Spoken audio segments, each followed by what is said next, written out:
सुदामा जी महाराज ने कहा, सुशीले 3 अवस्थाएं तो निकल गई बिन मांगे, अब इस बूढ़ापन में तू मुझे कृष्ण के नजदीक भेज के तू मेरी दरिद्रता को प्रकट कराना चाहती है और मेरी मित्रता को कलंकित करना चाहती है। या विधि बीती गए पन द्वे, अब तो पहुंचो विरधापन आय के, जीवन के तो है जाके लिए हरि सो, अब हो कनावड़ो जाय के। मैं मांगने नहीं जाऊंगा। सुशीला ने कहा, प्रभु द्वारिका जाओ, घर का जो दृश्य है, जीवन का जो दृश्य है, ये अब मुझसे देखा नहीं जाता। बालक जब रुदन करते हुए मेरे सन्मुख आते हैं, खाने के लिए जब अच्छे अच्छे पकवान मांगते हैं, जब मेरे पास देने को कुछ नहीं होता है तो हृदय विदीर्ण हो जाता है। अपने बालकों की ओर तनिक दृष्टि तो करो, इनके अंग पर अच्छे वस्त्र भी तो नहीं है, फटे पुराने चीथड़े धारण करते हैं। हे भगवान, आप द्वारिका जाओ।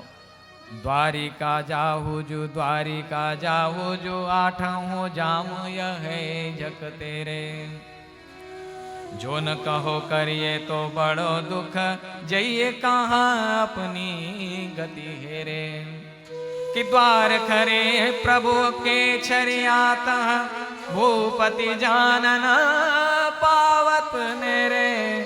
5 सुपारी ते देखो बेचारे के, भेंट को चारी न चाउर मेरे। जाओ स्वामी, द्वारिका जाओ। सुदामा ने कहा, घर में 5 सुपारी भी नहीं है और तू द्वारिका जाने की बात करती है। किसी के पास जब जाया जाता है, और विशेष करके जब मित्र के यहाँ जाया जाए, गुरु के द्वार पर जाया जाए, माता पिता के यहाँ जाया जाए, तो खाली हाथ नहीं जाना चाहिए। क्या लेके जाऊं मैं? बहुत अनुनय विनय करने पर सुदामा जी का कुछ मन विचार किया कि आज पत्नी नहीं कह रही है, पत्नी जाने के लिए जो कह रही है, पत्नी मुझे कृष्ण के नजदीक अपने स्वार्थ को पूरा करने के लिए भेज तो रही है, पर मुझे ऐसा लगता है कि सही वम भारे या विप्रो बहुशा प्रार्थितो मृदु, अयम ही परमो लाभ उत्तम श्लोक दर्शनम। जीवन का लाभ तो यही है कि उत्तम श्लोक भगवान श्री कृष्ण का दर्शन हो। शायद पत्नी इसी व्याज से मुझे कृष्ण के, अपने ठाकुर के दर्शन कराना चाहती है। हो सकता है कि मेरा कृष्ण मुझे ही बुला रहा हो। सुदामा ने जाने का मन बनाया। सुदामा जी महाराज जाने को तत्पर हुए तो इधर सुशीला भी बड़ी प्रसन्न हुई। सुशीला ने कहा कि नाथ, मैं कुछ व्यवस्था किए देती हूँ। क्या व्यवस्था करें बेचारी, घर में खाने की व्यवस्था भी नहीं, ऐसी दीनहीन अवस्था है। यह सुन के तब ब्राह्मणी गई परोसिन पास, पाव सेर चाउर लिए आए सहित हुलसार, आए सहित हुलसार। सुशीला के पास कुछ है नहीं कृष्ण को देने के लिए। अपने नजदीक में अपने सखियों के घर में गई और कुछ ब्राह्मणियों के घर में जाकर के या चित्वा चतुरो मुष्टिन, 4 मुट्ठी तंडुल लेकर के आई और अपने जो चीथड़े पहने हुए हैं उन चीथड़ों में से एक पटका, एक छोर निकाल करके उसमें उन तंडुल प्रसादी को रखा है, सुदामा जी महाराज के हाथ में दिया है। उल्लास, आज सुशीला इतनी प्रसन्न है, वो 4 मुट्ठी चावल के चिवड़ा देकर के भी सुशीला प्रसन्न है कि आज मैं अपने ठाकुर को भेंट दे रही हूं। अपने पति से कहा कि स्वामी जाओ प्राणनाथ को भेंट करो और भाभी की ओर से यह तुच्छ भेंट अर्पण करना। सुदामा जी महाराज ने जाने का मन बनाया। अंतर्जामी आप हरि जानी भगत की पीर, सोवत ले ठाड़ो की ओ नदी गोमती दीर। सुदामा जी महाराज जब वहां से चले, सुदामा जी महाराज के प्रस्थान करते ही भगवान कृष्ण भी बड़े प्रसन्न हुए कि आज भक्त मेरी कुटिया को, मेरे इस भवन को पावन करने के लिए आ रहा है। ये अब इतना शिथिल हो गया है कि ये अपने बल से तो यहां तक पहुंच नहीं पाएगा। पोरबंदर से द्वारिका तक पहुंचने में समय लगेगा। यहां भक्त ने बड़ा सुंदर भाव दिया कि नंगे पग चले हैं, 3 दिन लग गए। सुदामा जी महाराज शिथिल हुए। जाते जाते भगवान से प्रार्थना करते हैं कि प्रभु बड़ी दूर नगरी है, कैसे आऊं। सुदामा जी महाराज भगवान को याद करते हुए उस द्वारिका की ओर प्रस्थान किए हैं कि संतों के चरणों में तीर्थों का निवास होता है। जो जग जंगम तीर्थ राजू, अरे हमें तीर्थ जाना पड़ता है, व्यवस्था बनानी पड़ती है। आप एक तीर्थ जाओगे तो एक फल मिलेगा, पर सदगुरु मिले अनेक फल, कहत कबीर बिचारी। पर कोई सदगुरु मिल जाए, कोई सत महापुरुष मिल जाए, तो सभी तीर्थ उसके चरणों में वास करते हैं। तेरे चरणों में सभी तीर्थों का वास है, इसीलिए मुझे इन तीर्थों का सेवन करने दे। आज श्याम सुंदर ने सुदामा के उन चरणों को चूमा है, चरणों की वंदना की है। धूप दीप नैवेद्य सुदामा के आगे पधराए हैं। सुदामा जी महाराज कृष्ण की यह भाव भक्ति को देख रहे हैं कि कितना यह दीन वत्सल है, कितना यह ब्रह्मण्य है, कैसा साधु सेवी है, कैसा भक्त वत्सल है। धूप ही सुरभिर्भिर मित्रम प्रदीपावलिभिर्मुदा अर्चित्वा विद्य तांबूलम गाम च स्वागतम अब्रवीत।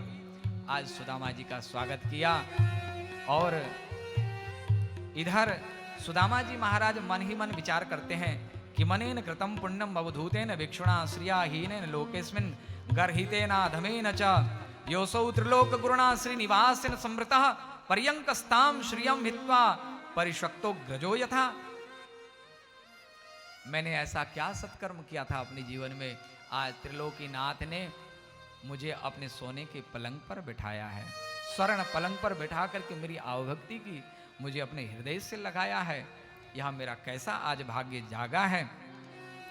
अब तो सुदामा जी महाराज के साथ में बैठे रानियों को आदेश दिया कि भाई भोजन प्रसादी की तैयारी करो। इधर भोजन प्रसादी की तैयारी हुई। सुदामा जी को लेकर के पुनः गोमती गए, मध्याह्नकालीन स्नान बनाया, संध्यावंदन से निवृत्त होके साथ में बैठ के भोजन प्रसादी पाए। और उसके बाद जब विश्राम करने लगे तो भगवान श्री कृष्ण सुदामा के चरण चापते हैं, चरण सेवा करते हैं। सुदामा कहते हैं कन्हैया देख ऐसो तो तू ना कर, देख तू राजा है, अब हमारी मित्रता वो वाली मित्रता नहीं है, इसलिए राजा को अब शोभा नहीं देता है। देख रानियां देख रही हैं, सब लोग देख रहे हैं, क्या कहेंगे इतना बड़ा राजा और मुझ जैसे दीनहीन भिखारी की सेवा कर रहा है। बोले ऐसो कबो ना कहियो सुदामा, तू दीन ना है, तू तो दीनानाथ है, तूने मेरे ऊपर कृपा की है। अरे साधु घर में पधारे, ये तो तूने कृपा की है, साधु के चरण घर में पड़े, ये तो कृपा हो गई, कृपा की बरसात हो गई। मुझे तेरे द्वार तक आना चाहिए था, मैं ना आ सका, लेकिन तू स्वयं मेरे ऊपर कृपा करने के लिए आया है। और सबसे ज्यादा भागमती तो मेरी भाभी है कि मेरी भाभी ने तुझे भेजा है यहाँ पर। भाभी कैसी है, कुशल मंगल तो है ना। सुदामा ने कहा कुशल मंगल है। याद आ गई सुदामा को कि सुशीला ने किस लिए भेजा था। अभी तक तो भूल गए थे, लेकिन सुशीला का नाम लेते ही, भाभी का स्मरण होते ही सुशीला का मुख लटक गया। कृष्ण ने पूछा मेरी भाभी ने कुछ भेजा नहीं मेरे लिए। सुदामा का मुख नीचे हो गया कि कैसे कहीं कि तेरी भाभी ने तेरे लिए क्या भेजा है। भगवान पूछते हैं किमुपायन मानीतम ब्रह्मन् में भगवता गृहात् अणवप्युपारितम भक्तै प्रेम्णा भूर्येव मे भवेत्।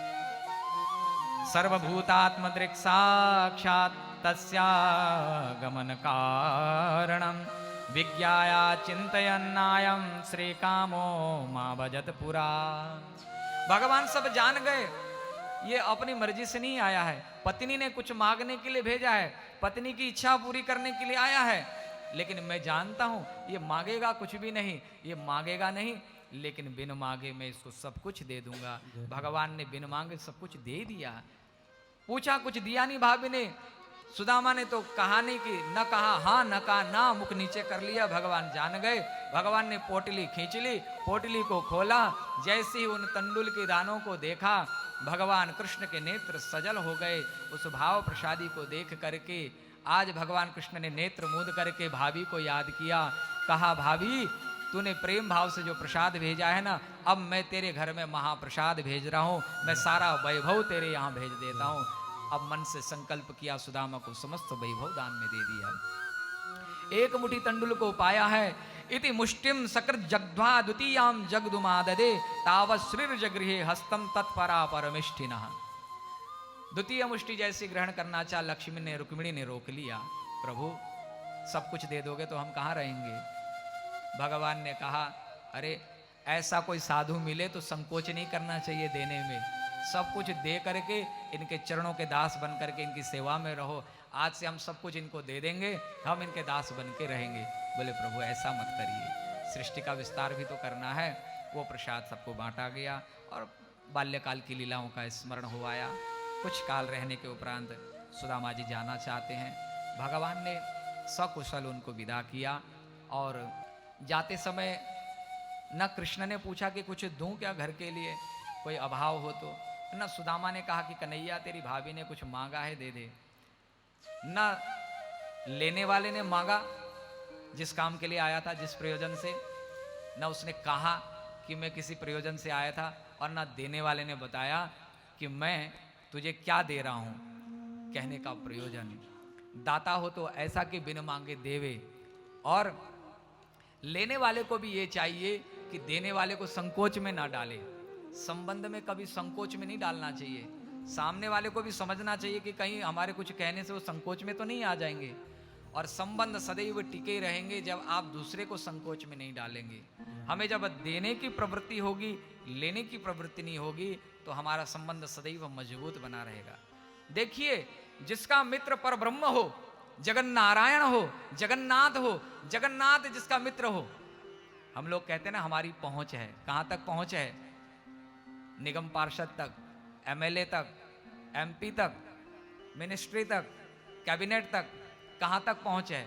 अरे एक छोटे मोटे आदमी के साथ में भी हम सेल्फी लेकर के उसको घर में टांग के रखते हैं और मेन गेट में ही रखते हैं कि जैसे ही कोई आवे तो आते ही देखे कि फलाने एमएलए के साथ में इनकी फोटो है, बड़े आदमी हैं, पहुंच ऊपर तक है। एक मरण धर्मा जीव के साथ में हम फोटो खिंचाने पर हम इतना गर्व महसूस करते हैं, लेकिन कभी हम ये नहीं गर्व करते कि हमारा मालिक कौन, हमारा पिता कौन? जगन्नाथ। हम किसके हैं? हम जगन्नाथ के दास हैं। कभी ऐसा गर्व महसूस हुआ? नहीं। मरण धर्मा के साथ तो गर्व हुआ, लेकिन इस जगत को बनाने वाले के साथ कभी गर्व महसूस नहीं हुआ। और देखिए, जिसका नारायण स्वयं मित्र हो, वो कभी उसने ये नहीं जताया कि भगवान नारायण मेरे मित्र हैं, मैं कुछ मांग लूं या संबंध के ब्याज से मैं कोई काम करवा लूं। नहीं, संबंध में कभी भी ये नाता नहीं रखना चाहिए कि हमारे बड़े संबंध है या उनके संबंध है तो हम अपने काम निकाल ले। ये है भक्ति, यह है भजन का मार्ग, यह है साधना का मार्ग, यह है साधक का जीवन, यह है भक्त का जीवन, कि वो कुछ भी नहीं चाहता है। निष्काम जीवन बोलते हैं ना, निष्काम भक्ति। ये है निष्काम भक्ति का आदर्श कि भगवान के साथ यदि संबंध है हमारा, तो भगवान से भगवान के अतिरिक्त कुछ मांगना ही नहीं चाहिए। यहां तक कि सुदामा ने तो भगवान को मांगा भी नहीं, केवल अपने कर्तव्य का पालन किया। मेरा जीवन है कृष्ण भक्ति करना, मेरा जीवन कृष्ण के लिए है, बस कृष्ण मुझे दर्शन दे ना दे उससे कोई प्रयोजन नहीं। चाहते तो सुदामा जी रोज रोज जाके भी कृष्ण के दर्शन कर सकते थे, चाहते तो कृष्ण को कह सकते थे कभी कभी आ जाया करो, लेकिन सुदामा ने ऐसा कभी नहीं कहा। मैं तुम्हें संकोच में क्यों डालूं? इस प्रकार से भगवान कृष्ण ने सुदामा को भाव भक्तिमय जीवन दिया।